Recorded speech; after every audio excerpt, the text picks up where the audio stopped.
memperkenalkan nilai tauhid secara bertahap.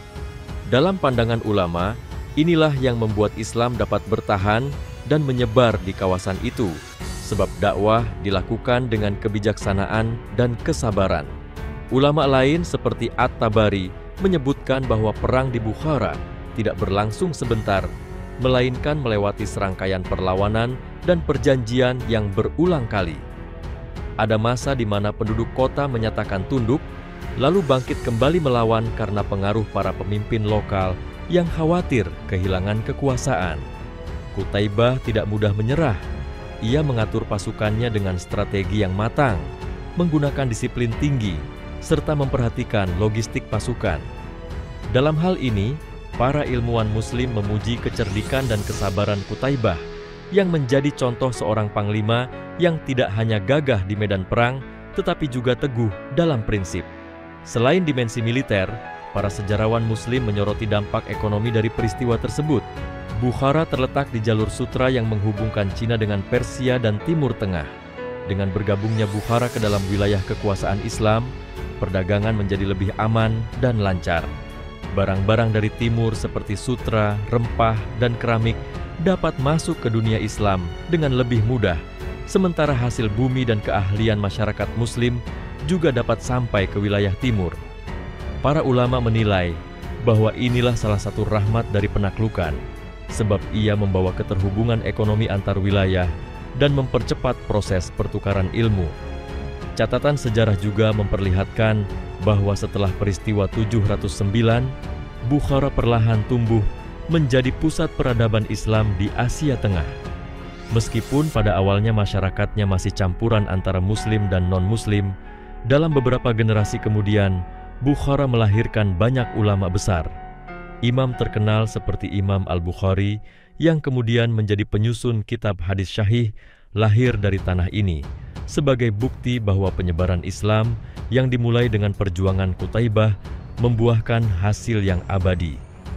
Para ulama menilai hal ini sebagai hikmah dari setiap perjuangan, bahwa hasilnya mungkin tidak tampak langsung, namun benih yang ditanam di tanah Bukhara akhirnya menghasilkan pohon keilmuan yang besar. Ilmuwan Muslim juga menekankan bahwa peristiwa Bukhara harus dipandang sebagai bagian dari perjalanan panjang Islam menembus Asia Tengah.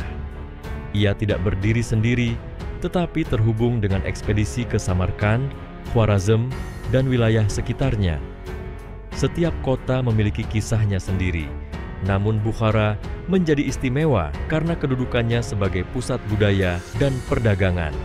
Dari Bukhara, Islam menyebar ke daerah sekitarnya, mempertemukan bangsa Arab dengan bangsa Turki, dan kelak membentuk peradaban yang besar hingga melahirkan kerajaan-kerajaan Turki Muslim. Dengan demikian, para ulama menafsirkan bahwa Perang Bukhara tahun 709 bukanlah sekadar penaklukan bersenjata, melainkan awal dari proses panjang perubahan sosial, budaya, dan spiritual.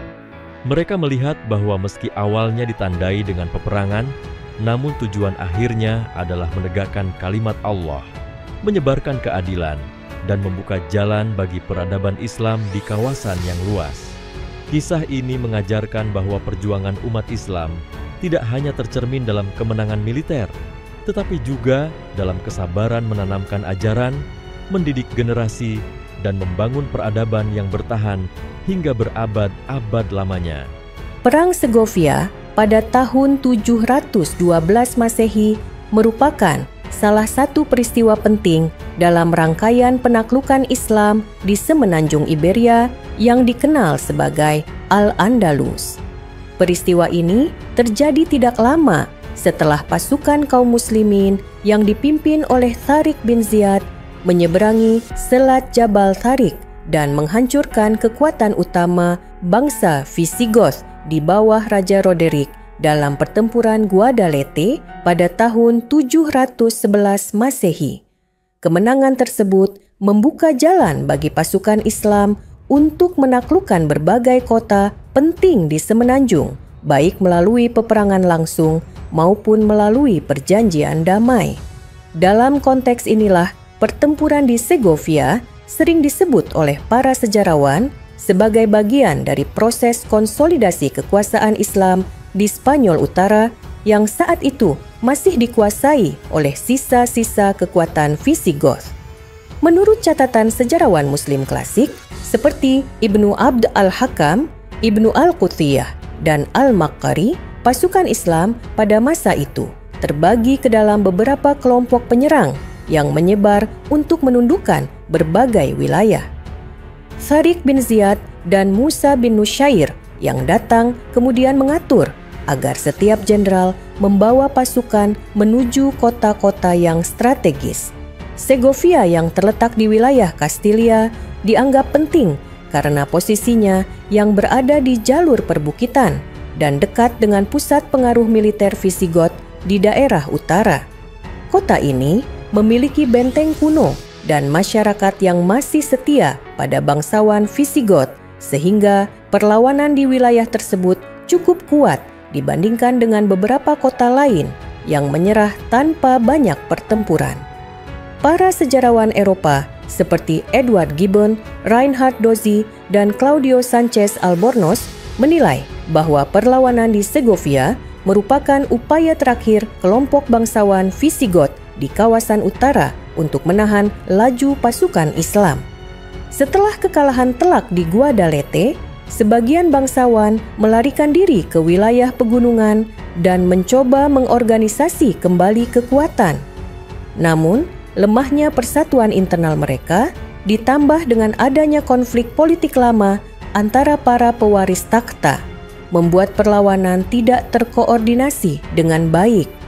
Akibatnya, ketika pasukan Muslim tiba di wilayah Segovia, pertahanan yang ada tidak cukup kuat untuk menahan serangan.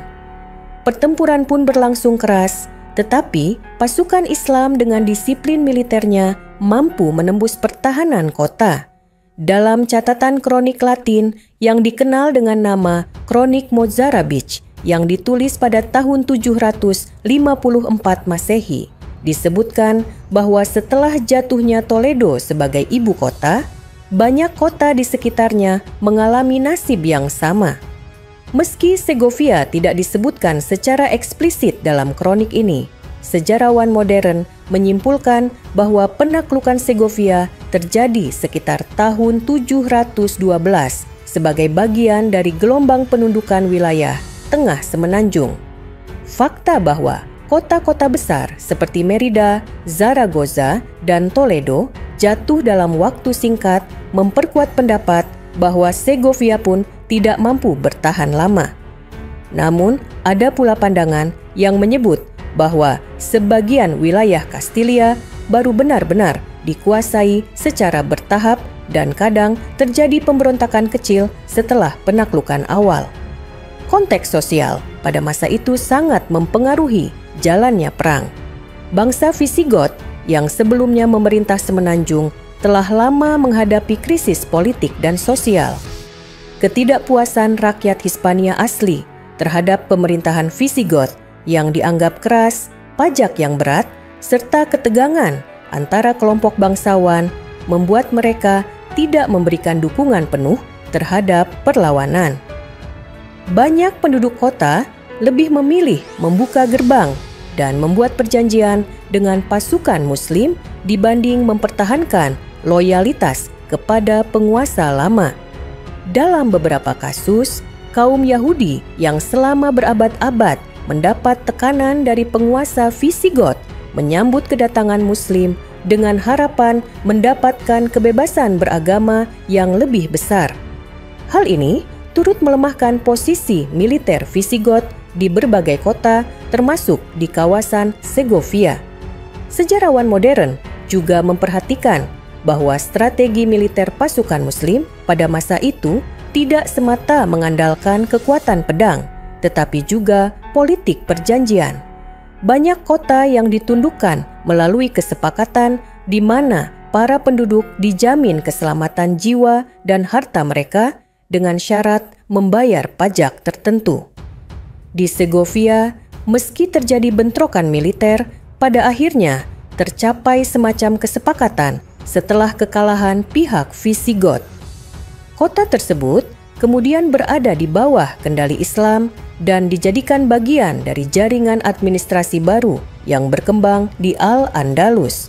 Para ahli berpendapat bahwa kecepatan penaklukan kota-kota seperti Segovia menandakan adanya kombinasi antara keunggulan militer, kelemahan politik lawan, serta kemampuan diplomasi yang dimiliki pemimpin Muslim. Kemenangan di Segovia menandai semakin luasnya pengaruh Islam di kawasan tengah Spanyol. Dari sudut pandang geopolitik, penguasaan kota-kota di Kastilia memberikan akses ke jalur perbukitan menuju daerah utara yang lebih keras ditaklukkan. Hal ini juga memudahkan pasukan Muslim untuk melakukan ekspedisi lebih jauh ke wilayah Leon, Asturias, dan Galicia. Namun, sejarah menunjukkan bahwa di wilayah pegunungan inilah perlawanan Kristen kemudian bertahan dan melahirkan kerajaan-kerajaan kecil yang menjadi cikal bakal reconquista berabad-abad kemudian. Jadi, meski Segovia jatuh pada tahun 712, pengaruhnya terhadap dinamika sejarah selanjutnya sangat besar karena mempercepat pertemuan antara peradaban Islam dan tradisi Kristen di Semenanjung. Sejarawan Muslim menekankan bahwa penaklukan Segovia dan kota-kota sekitarnya membawa perubahan besar bagi masyarakat. Bahasa Arab mulai diperkenalkan dalam administrasi, meskipun bahasa Latin lokal masih digunakan. Sistem perpajakan diatur ulang dengan memberikan kebebasan beragama bagi komunitas Kristen dan Yahudi setempat. Sementara itu, para bangsawan Visigoth yang tersisa banyak yang melarikan diri ke pegunungan utara atau menyesuaikan diri dengan pemerintahan baru. Keadaan ini menciptakan fondasi bagi lahirnya masyarakat majemuk di Al-Andalus yang terkenal dengan toleransi relatif dibandingkan dengan kondisi Eropa lain pada masa itu. Sejarawan kontemporer banyak yang menilai bahwa pertempuran Segovia bukanlah pertempuran tunggal besar seperti Guadalete, melainkan bagian dari serangkaian bentrokan kecil yang akhirnya membuat kota jatuh. Namun, simbolisme penaklukan Segovia penting karena kota tersebut merupakan salah satu titik strategis di jalur tengah Semenanjung. Dari sana, pasukan Muslim dapat terus melanjutkan ekspansi ke arah barat laut dan timur laut, memperkuat kendali atas Semenanjung. Fakta bahwa dalam waktu kurang dari 1 dekade, hampir seluruh Semenanjung dikuasai Islam menunjukkan betapa lemahnya struktur pertahanan Visigoth setelah kekalahan awal. Dengan demikian, Perang Segovia tahun 712 dipandang oleh para sejarawan sebagai bagian integral dari penaklukan besar yang mengubah sejarah Eropa Barat. Dari sudut pandang Islam, kemenangan ini adalah bukti bahwa strategi militer yang dipadukan dengan kecerdasan politik mampu mengatasi perlawanan yang meski keras namun tidak solid. Dari sudut pandang Barat, peristiwa ini merupakan awal dari berakhirnya dominasi Visigoth yang telah berkuasa selama berabad-abad dan membuka babak baru sejarah Iberia. Perpaduan antara perang, diplomasi, dan transformasi sosial menjadikan pertempuran di Segovia sebagai salah satu peristiwa yang terus dibahas oleh para sejarawan baik dari timur maupun dari barat hingga masa kini. Peristiwa penaklukan Segovia pada tahun 712 tidak hanya meninggalkan jejak dalam catatan militer, tetapi juga dalam perkembangan budaya dan masyarakat di Semenanjung Iberia. Setelah kota tersebut jatuh ke tangan kaum muslimin, perlahan terbentuk interaksi antara penduduk lokal dengan pemerintahan baru. Segovia yang sejak masa Romawi memiliki peran sebagai kota penting di wilayah tengah Spanyol, mulai berubah dari sebuah benteng pertahanan menjadi kota yang masuk dalam jaringan administrasi Islam. Meskipun pada awalnya pengaruh Arab tidak langsung mendominasi, lambat laun kota ini menjadi bagian dari peradaban yang lebih luas yang meliputi Toledo, Cordoba, Sevilla, dan Granada. Para sejarawan modern menekankan bahwa salah satu hal paling menarik dari penaklukan Segovia adalah bagaimana proses asimilasi budaya terjadi. Berbeda dengan gambaran peperangan yang brutal, kehidupan setelah penaklukan seringkali ditandai oleh negosiasi sosial. Penduduk lokal yang beragama Kristen tetap diizinkan menjalankan keyakinannya, dan mereka disebut sebagai al-zimmah yang dilindungi dengan membayar pajak khusus. Perlakuan ini jauh berbeda dibandingkan pengalaman mereka sebelumnya di bawah Visigoth yang kerap melakukan penindasan, terutama terhadap komunitas Yahudi.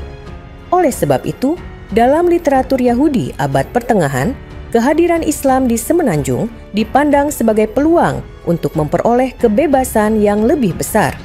Segovia menjadi salah satu kota di mana ketiga komunitas besar, yakni Muslim, Kristen, dan Yahudi, hidup berdampingan meskipun dalam kerangka hierarki sosial yang jelas.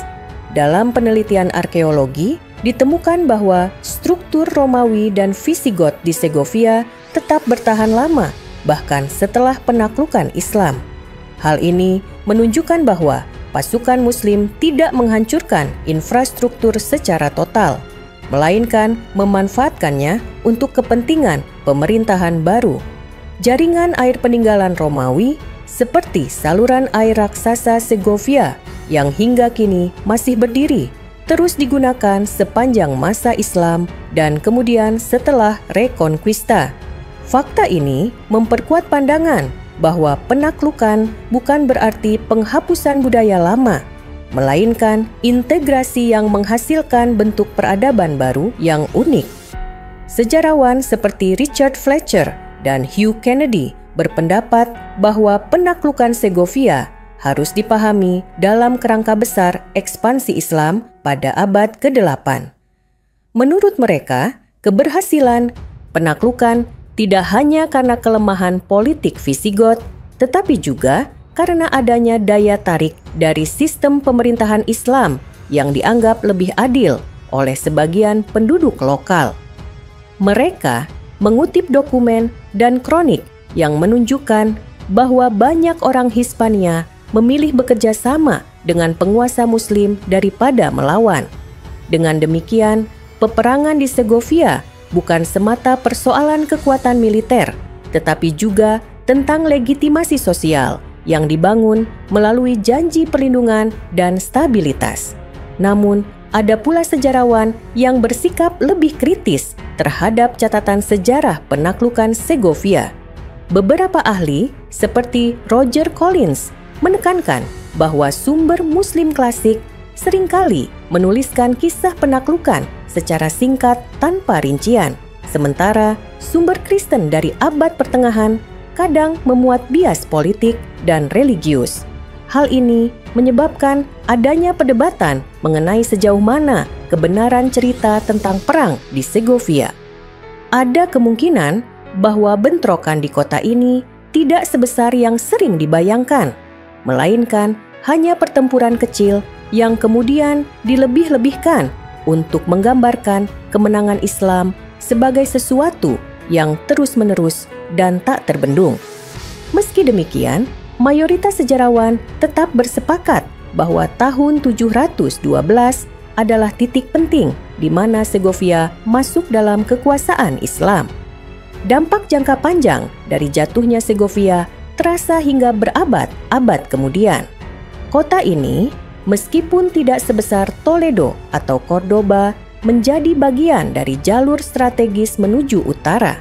Ketika gerakan Reconquista mulai muncul dari kerajaan Asturias di pegunungan Cantabria, wilayah seperti Segovia menjadi garis batas yang penting. Kota ini beberapa kali berpindah tangan antara kekuatan Kristen dan Muslim selama abad ke-9 hingga ke-11. Dengan demikian, peristiwa tahun 712 bukanlah akhir dari kisah, melainkan awal dari sebuah dinamika panjang yang menjadikan Segovia saksi bisu pertarungan antara dua peradaban besar. Sejarawan Andalusi seperti Al-Idrisi dan Ibnu Hayyan memberikan gambaran bahwa wilayah tengah Spanyol setelah penaklukan berkembang menjadi kawasan agraris yang subur. Pengairan diperluas, perkebunan didirikan, dan perdagangan meningkat.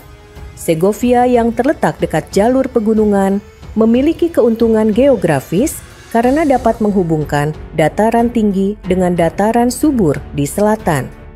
Hal ini mempercepat pertumbuhan ekonomi kota dan menjadikannya penting meskipun tidak selalu disebut dalam catatan politik utama. Dari sudut pandang sosial ekonomi, penaklukan Segovia membawa perubahan dari sistem feodal Visigot yang keras menuju sistem perpajakan Islam yang lebih terstruktur.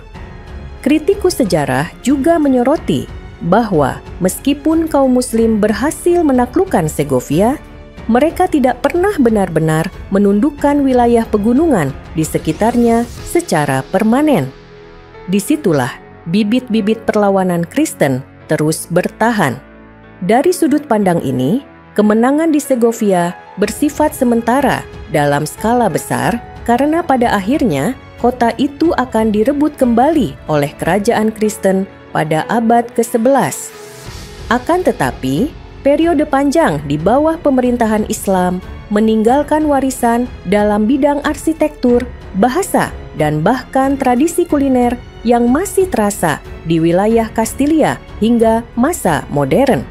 Pandangan para sejarawan mengenai Perang Segovia memperlihatkan adanya kompleksitas yang lebih luas daripada sekadar pertempuran militer. Ada unsur politik, sosial, budaya, ekonomi, dan agama yang saling berkaitan. Tahun 712 bukan hanya tentang pasukan Muslim yang menundukkan kota dengan pedang, melainkan tentang lahirnya babak baru dalam sejarah Iberia yang penuh dengan interaksi lintas peradaban. Sejarawan kontemporer berusaha memahami peristiwa ini dengan menyeimbangkan antara sumber Muslim, Latin, dan arkeologis agar gambaran yang muncul lebih mendekati kenyataan. Pada akhirnya, Perang Segovia harus dipandang sebagai bagian dari proses panjang yang mengubah wajah Eropa Barat. Dari sebuah kota benteng Visigot, Segovia menjadi kota dalam jaringan Al-Andalus, lalu kembali menjadi bagian dari kerajaan Kristen setelah Reconquista. Setiap fase meninggalkan lapisan sejarah yang dapat ditelusuri hingga kini. Para sejarawan sepakat bahwa meski detail pertempurannya mungkin masih diperdebatkan, makna simbolisnya sangat besar. Penaklukan Segovia menunjukkan betapa cepatnya sebuah kekuasaan besar dapat runtuh ketika menghadapi lawan yang lebih terorganisasi dan didukung oleh kondisi sosial yang menguntungkan. Dalam hal ini, Perang Segovia menjadi pelajaran berharga tentang dinamika sejarah, kekuasaan, dan pertemuan peradaban yang membentuk wajah dunia modern.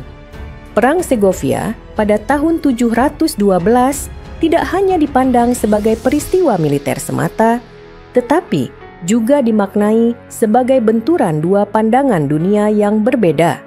Dari sisi Islam, penaklukan tersebut dipahami sebagai bagian dari futuhat atau pembukaan wilayah yang diyakini sebagai misi untuk menegakkan keadilan, menyebarkan syariat, dan membebaskan masyarakat dari tirani penguasa yang zalim.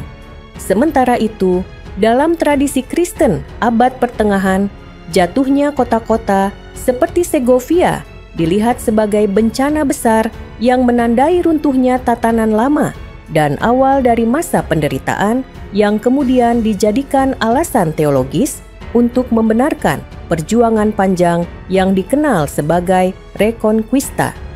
Dalam literatur Islam klasik, para ulama menekankan bahwa kemenangan demi kemenangan pasukan Muslim di semenanjung Iberia, termasuk di Segovia, adalah bentuk pertolongan Allah bagi mereka yang berjuang di jalan kebenaran. Kisah penaklukan ini sering dijadikan contoh bahwa meskipun jumlah pasukan Muslim relatif kecil, namun mereka mampu menundukkan kerajaan besar karena ketakwaan dan keikhlasan. Sejarawan seperti Ibnu Abd al-Hakam menuliskan bahwa keberhasilan ini merupakan bukti nyata bahwa janji kemenangan bagi kaum beriman benar-benar terwujud. Narasi ini kemudian hidup dalam khazanah Islam sebagai pengingat bahwa kekuatan iman mampu mengalahkan kekuatan materi yang besar. Sementara itu, dalam catatan Kristen dari abad pertengahan, perang di Segovia dan kota-kota lain digambarkan dengan nuansa kepedihan dan kehancuran. Para penulis kronik menekankan bahwa kehancuran kerajaan Visigoth adalah akibat dosa para penguasanya yang lalai dan penuh intrik. Kekalahan di Guadalete dilihat sebagai hukuman ilahi, sedangkan jatuhnya kota-kota berikutnya, termasuk Segovia, menjadi pengingat bahwa bangsa mereka harus kembali kepada iman yang benar. Narasi semacam ini memunculkan keyakinan bahwa suatu saat akan tiba waktunya bagi bangsa Kristen untuk merebut kembali tanah mereka.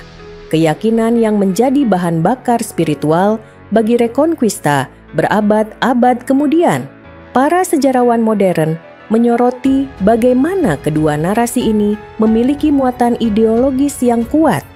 Bagi umat Islam, kemenangan di Segovia adalah kisah kejayaan yang menunjukkan ekspansi peradaban Islam hingga ke jantung Eropa. Bagi umat Kristen, jatuhnya kota tersebut adalah tragedi sekaligus dasar pembentukan identitas baru yang lebih religius dan militan.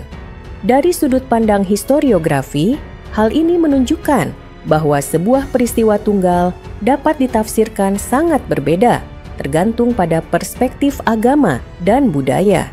Segovia sendiri kemudian menjadi simbol penting dalam retorika politik dan religius. Pada masa pemerintahan Muslim, kota ini dilihat sebagai bagian dari tanda bahwa kekuasaan Islam telah merambah hingga kawasan pegunungan yang sebelumnya menjadi benteng Visigoth. Pada masa Reconquista, Segovia dijadikan contoh kota yang berhasil direbut kembali sehingga dapat membangkitkan semangat juang umat Kristen. Di dalam doa-doa, khotbah, dan karya sastra abad pertengahan, Segovia sering disebut baik sebagai lambang kemenangan maupun sebagai lambang kehilangan. Kontradiksi inilah yang membuat peristiwa Perang Segovia terus dikenang dalam memori kolektif kedua peradaban. Dimensi religius Perang Segovia juga tampak dalam praktik sehari-hari masyarakat setelah penaklukan. Penduduk Kristen setempat yang disebut Mozarab tetap mempertahankan ibadah mereka di bawah aturan jizyah. Mereka hidup berdampingan dengan Muslim yang mulai membangun masjid dan memperkenalkan tradisi keilmuan baru. Di sisi lain, komunitas Yahudi menemukan peluang untuk berkembang karena mendapatkan perlindungan yang sebelumnya tidak mereka miliki di bawah kekuasaan Visigoth. Dengan demikian, meskipun Perang Segovia dipicu oleh konflik militer dan politik, hasil akhirnya justru membuka ruang bagi dinamika keagamaan yang lebih beragam. Sejarawan kontemporer seperti Thomas F. Glick menekankan bahwa penaklukan Segovia tidak bisa dilepaskan dari kerangka hubungan antaragama yang lebih luas di Al-Andalus. Di kota ini, sebagaimana di kota-kota lain, interaksi antara Muslim, Kristen, dan Yahudi melahirkan sebuah pola masyarakat majemuk yang kelak menjadi ciri khas peradaban Andalusia. Dari perspektif Islam, hal ini menunjukkan penerapan prinsip Alkitab dalam praktik nyata. Dari perspektif Kristen, situasi tersebut diingat dengan ambivalensi antara rasa kehilangan atas kekuasaan politik dan rasa lega karena masih diperbolehkan menjalankan ibadah mereka. Ada pula sejarawan yang menilai bahwa makna religius Perang Segovia sering dilebih-lebihkan oleh generasi sesudahnya. Menurut mereka, pada tahun 712 perang di Segovia lebih bersifat pragmatis yaitu perebutan kota strategis, sedangkan dimensi religius baru ditekankan kemudian ketika narasi sejarah digunakan untuk membangun identitas. Meskipun demikian, pengaruh tafsir religius ini sangat kuat dan menentukan bagaimana masyarakat memahami masa lalu mereka. Hingga kini, Segovia tetap dikenang bukan hanya karena keindahan arsitekturnya, tetapi juga karena posisinya dalam sejarah panjang pertarungan ideologi dan iman di semenanjung Iberia. Dengan demikian, Perang Segovia tahun 712 tidak hanya penting dalam kerangka militer dan politik, tetapi juga dalam kerangka keagamaan dan ideologis. Ia menjadi titik temu antara iman yang berbeda, antara interpretasi yang berlawanan, dan antara aspirasi yang saling bertentangan. Bagi kaum Muslim, ia adalah bagian dari futuhat yang diberkahi. Bagi kaum Kristen, ia adalah luka sejarah yang memicu semangat balas dendam religius. Bagi sejarawan masa kini, ia adalah contoh nyata bagaimana sejarah selalu dipengaruhi oleh cara manusia memaknai peristiwa dalam cahaya keyakinan mereka. Perang Segovia tahun 712 sering dianggap sebagai salah satu contoh bagaimana pasukan Muslim mampu menguasai wilayah yang memiliki benteng kuat dengan menggunakan strategi yang terukur. Catatan para sejarawan menyebut bahwa setelah kemenangan besar di Guadalete, pasukan Muslim tidak langsung beristirahat lama, melainkan segera bergerak cepat menyebar ke berbagai kota penting. Gerakan ini dilakukan untuk mencegah sisa-sisa kekuatan Visigoth mengumpulkan bala tentara baru. Segovia yang terletak di kawasan perbukitan menjadi target karena kedudukannya sebagai jalur strategis menuju jantung wilayah utara semenanjung. Letaknya memungkinkan siapapun yang menguasainya untuk mengendalikan akses dari tengah ke arah pegunungan, sehingga menguasai Segovia berarti membuka jalan bagi ekspansi berikutnya. Sejarawan Arab menuliskan bahwa pasukan Muslim pada masa itu terdiri dari beragam kelompok etnis, termasuk suku-suku Berber dari Afrika Utara dan pasukan Arab dari Syam. Mereka dibagi dalam beberapa unit yang masing-masing dipimpin oleh komandan. Tariq bin Ziyad yang sudah membuktikan kepemimpinannya di Guadalete tetap memainkan peran penting, meski kemudian Musa bin Nusyair datang untuk mengatur pasukan secara lebih luas. Dalam konteks Segovia, strategi yang digunakan adalah kombinasi antara serangan militer langsung dan penawaran perjanjian. Pasukan Muslim mengepung kota dari berbagai arah, memutus jalur suplai, dan menunjukkan kekuatan mereka dengan serangan kilat, sementara pada saat yang sama menawarkan keselamatan bagi warga yang mau menyerah. Taktik ini sering berhasil membuat kota-kota lain menyerah tanpa banyak pertumpahan darah, meskipun di Segovia sempat terjadi bentrokan yang cukup keras. Pertahanan Visigoth di Segovia pada masa itu masih mengandalkan benteng batu kuno yang dibangun sejak zaman Romawi.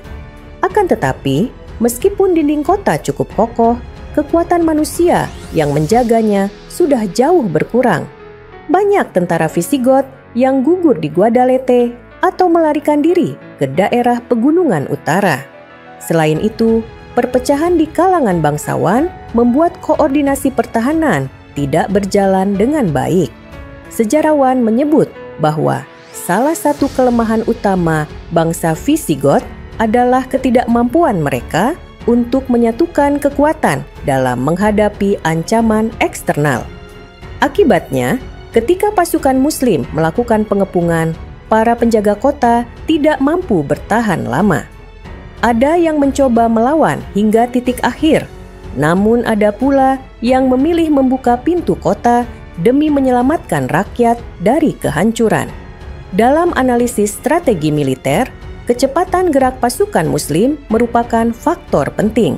Mereka terbiasa bergerak ringan tanpa membawa terlalu banyak peralatan berat, sehingga bisa menempuh jarak jauh dalam waktu singkat. Hal ini sangat berbeda dengan pasukan Visigoth yang lebih lamban karena mengandalkan kavaleri berat dan perlengkapan perang yang sulit dipindahkan. Selain itu, disiplin pasukan Muslim yang terbentuk dari pengalaman perang panjang di Afrika Utara membuat mereka lebih terorganisir. Sementara itu, di pihak lawan, tentara bayaran dan pasukan lokal kurang memiliki semangat juang setelah menyaksikan kekalahan besar pemimpin mereka. Dampak langsung dari jatuhnya Segovia adalah melemahnya struktur kekuasaan Visigoth di wilayah tengah semenanjung. Banyak bangsawan setempat kehilangan tanah dan kedudukan mereka. Sebagian memilih melarikan diri ke utara untuk bergabung dengan komunitas Kristen yang mulai berkumpul di Asturias. Sebagian lagi menerima kedudukan baru di bawah pemerintahan Islam dengan menjadi bawahan dan tetap mengelola tanah mereka dengan syarat membayar pajak. Perubahan struktur kekuasaan ini menandai awal dari lahirnya elite lokal baru yang lebih beragam, terdiri dari Muslim, Kristen yang setia pada perjanjian, serta kelompok Yahudi yang mendapatkan peran lebih besar dalam perdagangan dan administrasi. Segovia setelah ditaklukkan juga menjadi titik logistik penting bagi pasukan Muslim untuk melanjutkan serangan ke wilayah utara. Dari kota ini, jalur menuju Leon dan Asturias lebih terbuka, meskipun medan pegunungan membuat ekspansi ke utara menjadi lebih sulit. Sejarawan menekankan bahwa penguasaan kota-kota dataran tinggi seperti Segovia merupakan bagian dari strategi jangka panjang. Dengan menguasai dataran tengah, pasukan Muslim dapat mengamankan suplai, menempatkan garnisun, dan menjaga komunikasi antar kota yang sudah ditaklukkan. Oleh karena itu, meskipun perang Segovia tidak sebesar Guadalete, ia memiliki peran strategis yang sangat penting dalam memastikan kesinambungan penaklukan. Sejarawan kontemporer memandang bahwa kemenangan di Segovia juga menunjukkan perbedaan konsep perang antara Islam dan Visigoth. Bagi pasukan Muslim, perang bukan hanya tentang menguasai wilayah, tetapi juga tentang membangun sistem administrasi baru. Oleh karena itu, setelah kota jatuh, langkah selanjutnya adalah mengatur pajak, menetapkan keamanan, dan memastikan rakyat bisa kembali beraktivitas. Sedangkan bagi Visigoth, perang lebih dipahami dalam kerangka mempertahankan kekuasaan bangsawan tertentu, bukan untuk kepentingan rakyat secara luas. Perbedaan inilah yang menyebabkan penduduk setempat seringkali lebih mudah menerima pemerintahan baru daripada mempertahankan pemerintahan lama yang sudah melemah. Perang Segovia akhirnya menjadi salah satu contoh bagaimana sebuah kota dengan pertahanan kuno dapat jatuh dalam waktu singkat karena lemahnya organisasi politik dan militer. Dari perspektif strategi, kemenangan ini memperlihatkan bahwa jumlah besar atau dinding kokoh tidak akan berarti banyak tanpa persatuan dan moral yang tinggi. Pasukan Muslim berhasil memanfaatkan kondisi lawan yang terpecah belah untuk menaklukkan kota yang seharusnya bisa bertahan lebih lama. Sejarah kemudian membuktikan bahwa strategi serupa diterapkan di banyak kota lain, menjadikan penaklukan semenanjung Iberia berlangsung cepat hanya dalam kurun waktu beberapa tahun, mengalami perubahan dalam tatanan ekonomi dan kehidupan masyarakat sehari-hari. Sejarawan berpendapat bahwa salah satu ciri khas penaklukan Islam di semenanjung Iberia adalah cepatnya proses transisi dari kota yang semula berfungsi sebagai benteng militer menjadi pusat ekonomi yang terintegrasi dengan jaringan perdagangan yang lebih luas. Segovia yang terletak di jalur penghubung antara dataran tinggi Kastilia dan wilayah selatan yang subur, menjadi titik penting dalam sistem distribusi barang dan hasil bumi. pemerintahan Islam segera menerapkan aturan baru dalam perpajakan yang lebih terstruktur dibandingkan dengan sistem feodal Visigoth. Pajak yang dikenal dengan nama jizyah bagi non-muslim dan zakat bagi kaum muslim digunakan untuk membiayai keamanan serta infrastruktur. Hal ini memberi kepastian hukum bagi para pedagang dan petani. Para sejarawan seperti Pierre Guichard mencatat bahwa penduduk lokal, baik Kristen maupun Yahudi, justru merasa lebih aman dalam melakukan aktivitas ekonomi karena kekuasaan Islam memberikan perlindungan hukum yang relatif lebih jelas. Segovia sendiri dikenal memiliki lahan pertanian di sekitar perbukitan yang menghasilkan gandum, anggur, dan zaitun. Di bawah administrasi Islam, teknik pertanian mulai diperbaiki dengan sistem irigasi yang lebih efisien, terinspirasi dari pengalaman agrikultur Muslim di Timur Tengah dan Afrika Utara. Hal ini meningkatkan produktivitas tanah yang sebelumnya hanya bergantung pada pola pertanian sederhana. Selain itu, para penduduk belajar memanfaatkan kincir air dan saluran irigasi yang diperkenalkan oleh kaum Muslim, sehingga hasil panen lebih melimpah. Dampak ekonomi lainnya tampak pada perkembangan perdagangan.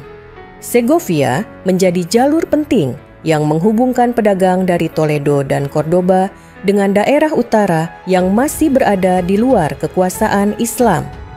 Hal ini membuat kota tersebut berfungsi sebagai pusat distribusi kain, logam, dan barang-barang kebutuhan sehari-hari. Catatan arkeologi menunjukkan adanya peningkatan aktivitas pasar di kota-kota kecil sekitar Segovia setelah masuknya pemerintahan Islam. Para pedagang Yahudi memainkan peran vital sebagai penghubung antara komunitas Muslim dan Kristen. Mereka membawa barang-barang dari selatan ke utara dan sebaliknya menciptakan jaringan ekonomi yang lebih terbuka dibandingkan masa sebelumnya. Selain perdagangan barang, terjadi pula perkembangan dalam industri kerajinan. Segovia kemudian dikenal sebagai salah satu pusat awal produksi kain wol yang kelak berkembang besar pada abad-abad setelahnya. Tradisi ini kemungkinan berakar dari masa awal penaklukan, ketika kaum Muslim memperkenalkan teknik tenun dan pewarnaan baru. Perpaduan antara teknik lokal dan inovasi dari luar menciptakan kualitas kain yang lebih tinggi, sehingga bisa diperdagangkan ke kota-kota besar lain di Al-Andalus. Dari sisi kehidupan sosial, perubahan ekonomi membawa dampak besar bagi masyarakat. Para petani yang sebelumnya terikat pada sistem feodal dengan kewajiban berat kepada bangsawan Visigoth, kini memiliki aturan yang lebih pasti mengenai kewajiban pajak mereka. Meski tetap harus menyetor hasil bumi, beban tersebut tidak seberat pada masa sebelumnya. Hal ini menciptakan rasa stabilitas yang mendorong penduduk untuk terus mengolah tanah mereka. Para sejarawan menilai bahwa justru dengan stabilitas ekonomi, inilah Islam mampu bertahan lama di semenanjung Iberia, termasuk di wilayah Segovia. Interaksi antar komunitas juga banyak terjadi melalui perdagangan. Pasar menjadi ruang pertemuan antara Muslim, Kristen, dan Yahudi. Meskipun ada perbedaan dalam status sosial dan kewajiban pajak, dalam praktik sehari-hari mereka saling bergantung. Seorang petani Kristen mungkin menjual gandumnya kepada pedagang Muslim, sementara seorang pengrajin Yahudi menjual kain tenunnya kepada pelanggan dari ketiga kelompok. Pola ini melahirkan dinamika sosial yang unik dan memperkuat kehidupan ekonomi kota. Segovia yang berada di jalur pegunungan juga menjadi tempat persinggahan penting bagi kafilah dan rombongan militer. Kota ini berfungsi sebagai titik suplai logistik ketika pasukan Muslim bergerak ke utara. Keberadaan pasukan justru mendukung aktivitas ekonomi karena kota selalu ramai dan membutuhkan berbagai barang. para penduduk memanfaatkan kesempatan ini dengan menjual makanan, pakaian, dan kebutuhan lain.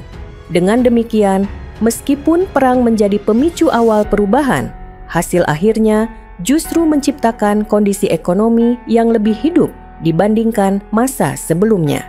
Sejarawan ekonomi menilai bahwa salah satu kekuatan utama penaklukan Islam di Iberia adalah kemampuannya untuk segera menghidupkan kembali kota-kota yang jatuh. Segovia menjadi contoh bagaimana sebuah kota yang sebelumnya lebih berfungsi sebagai benteng militer dapat berubah menjadi kota yang berperan dalam jaringan perdagangan internasional.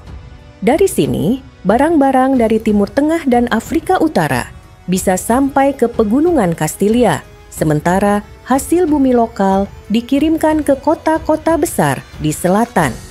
Perkembangan ekonomi di Segovia setelah penaklukan tahun 712 turut memberikan dasar bagi pertumbuhan budaya di kemudian hari. Kekayaan yang dihasilkan dari perdagangan dan pertanian memungkinkan masyarakat membangun kembali rumah-rumah, masjid, dan pasar. Meski tidak sepopuler Cordoba atau Granada dalam bidang intelektual, Segovia tetap menjadi bagian dari sistem yang menopang kejayaan Al-Andalus. Dalam pandangan para sejarawan, perubahan ekonomi inilah yang menjelaskan mengapa penaklukan Islam di Iberia bertahan berabad-abad, karena ia tidak hanya didukung oleh kekuatan militer, tetapi juga oleh basis ekonomi yang kuat. Segovia setelah jatuh ke tangan kaum muslim pada tahun 712 mulai mengalami transformasi kultural yang lambat namun mendalam. Salah satu pengaruh paling nyata adalah pada bidang arsitektur. Para sejarawan mencatat bahwa begitu kekuasaan Islam menguasai kota-kota di semenanjung Iberia, termasuk Segovia, mereka membawa tradisi arsitektur khas Timur Tengah yang berpadu dengan gaya setempat. Masjid-masjid sederhana mula-mula dibangun di atas atau di sekitar bangunan gereja lama. Bahan yang digunakan kebanyakan adalah batu dan kayu lokal, namun dengan gaya dekorasi yang khas berupa lengkungan tapal kuda dan ukiran geometris. Seni arsitektur Islam di Segovia mungkin tidak sebesar di Cordoba atau Sevilla, namun keberadaannya meninggalkan pengaruh yang jelas. Bekas-bekas fondasi dan struktur dinding menunjukkan adanya perpaduan gaya Visigoth dengan sentuhan Islam. Misalnya, penggunaan ruang terbuka yang luas di halaman masjid untuk memberi tempat bagi jamaah. Hal ini kemudian menjadi ciri khas banyak bangunan yang ada di wilayah tengah Spanyol. Selain arsitektur, seni kaligrafi Arab mulai diperkenalkan. Kaligrafi dipakai bukan hanya sebagai dekorasi dinding masjid, tetapi juga menghiasi benda-benda sehari-hari seperti keramik, peralatan logam, dan kain. Temuan arkeologi menunjukkan adanya fragmen keramik dengan tulisan Arab Kufi di sekitar wilayah Segovia yang diperkirakan berasal dari abad ke-8 hingga ke-9. Benda-benda ini menjadi bukti nyata bahwa seni Islam tidak hanya berfungsi sebagai estetika, tetapi juga sebagai sarana dakwah dan pengingat spiritual. Seni musik dan sastra juga berkembang seiring bertambahnya interaksi antar budaya. Segovia menjadi salah satu tempat di mana tradisi musik lokal, Visigoth dan Latin berpadu dengan pengaruh Arab. Alat musik petik yang kelak dikenal di Eropa, seperti oud, diperkenalkan oleh kaum muslim dan mempengaruhi perkembangan instrumen gitar di kemudian hari. Musik di pasar-pasar Segovia menggambarkan percampuran budaya, di mana nada-nada Arab berpadu dengan lagu rakyat lokal, menciptakan suasana yang berbeda dari masa sebelumnya. Dalam bidang sastra, penggunaan bahasa Arab mulai meluas di kalangan administrasi kota. Meskipun penduduk asli masih menggunakan bahasa Latin atau bahasa lokal yang kelak berkembang menjadi bahasa Kastilia, catatan resmi pemerintahan menggunakan bahasa Arab. Hal ini melahirkan tradisi bilingual yang unik. Banyak istilah Arab masuk ke dalam kosakata sehari-hari, khususnya dalam bidang pertanian, arsitektur, dan perdagangan. Proses percampuran bahasa ini menandai dimulainya pengaruh linguistik yang akan bertahan hingga berabad-abad kemudian di Spanyol. Segovia juga menjadi salah satu kota yang menyerap tradisi ilmu pengetahuan Islam. Meskipun pusat kajian lebih terkenal berada di Toledo dan Cordoba, Segovia tidak luput dari pengaruh tersebut. Para pedagang dan ulama yang singgah di kota membawa buku-buku dan gagasan baru tentang matematika, astronomi, dan kedokteran. Ilmu ini mungkin tidak berkembang pesat di Segovia, tetapi menanamkan benih yang kelak akan tumbuh dalam tradisi intelektual Iberia. Kehidupan budaya yang semakin berwarna juga tampak dalam tradisi kerajinan tangan. Kaum Muslim memperkenalkan motif-motif geometris dan arabesk pada kain dan ukiran kayu. Perpaduan gaya ini masih dapat dilihat pada beberapa peninggalan arkeologis berupa fragmen kayu dan batu yang dihiasi pola berulang khas Islam. Kerajinan logam seperti perhiasan dan peralatan rumah tangga juga menunjukkan adaptasi dari seni dekoratif Arab. Bagi masyarakat Segovia sendiri, masuknya pengaruh budaya Islam berarti lahirnya suasana baru dalam kehidupan sehari-hari. Pasar-pasar dipenuhi dengan barang-barang dari berbagai tempat, musik yang beraneka ragam terdengar di jalanan, dan gaya bangunan kota perlahan berubah. Identitas Segovia mulai terbentuk sebagai bagian dari Al-Andalus yang multikultural, di mana Islam menjadi kekuatan dominan, namun tetap menyisakan ruang bagi tradisi lama. Para sejarawan menilai bahwa meskipun Segovia tidak pernah sebesar Cordoba atau Granada dalam hal seni dan ilmu pengetahuan, kota ini tetap berperan dalam menjaga kesinambungan budaya Islam di wilayah tengah Spanyol. Pengaruh seni dan arsitektur yang dibawa sejak tahun 712 menjadi pondasi bagi warisan budaya yang kelak masih terlihat pada bangunan-bangunan peninggalan abad pertengahan. Dengan demikian, Perang Segovia bukan hanya soal kemenangan militer, tetapi juga pintu masuk bagi sebuah gelombang kebudayaan yang memberi warna baru pada masyarakat setempat.